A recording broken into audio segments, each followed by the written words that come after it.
highlighting this. What in the world were you thinking as you sat next to Adam Schiff and heard him make up what the president said in that call with the Ukrainian leader? Well, so many people around the country have sent me the pictures of myself and John Ratcliffe. As he's saying that, we're thinking to ourselves, wait a second, this isn't what happened. And then like 30 seconds later, all my colleagues were, you can catch it on some of the film, we're sitting there talking and we just start laughing like, oh my God, this guy just made all this up. He just fabricated a story. I mean, unbelievable. Have you seen that before? I mean, is there precedent for we're in this, what they deem to be a very serious hearing, we're going to get into the bottom of it, and then someone goes into story time? Well, by their own admission, it's not serious because later they called it a parody.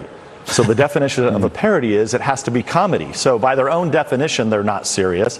This whole thing is not serious. This is some kind of concocted plan that they have to drive quickly towards impeachment. That's what they're using this for. And hopefully the American people, they saw through the Russia hoax. This is the sequel. It's like the bad Ukrainian hoax.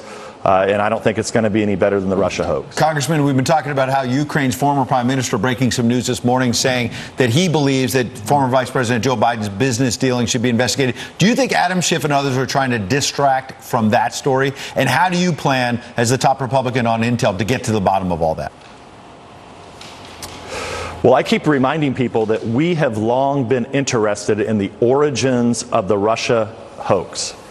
It all begins and ends in Ukraine. So I say this because if you go back to the Steele dossier, this is the Clinton paid for dirt. It originated in Ukraine. If you believe their sources, it originated in Ukraine. So let's just bring this back to reality here, okay?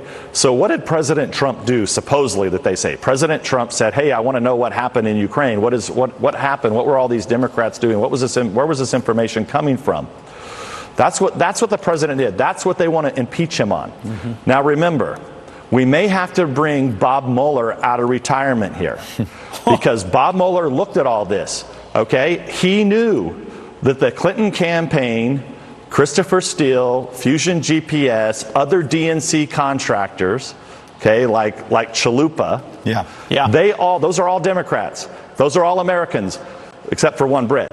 They all got that information from the Ukrainians, okay? So it must be a crime. Where the hell's Bob Mueller when we need him? Because he needs to come back and prosecute the Democrats first, and then he can go after Trump. Bob Mueller may be back. Devin Nunes, thank you so much for your time this morning. We really appreciate it. More Fox and Friends on the other side. Thank you.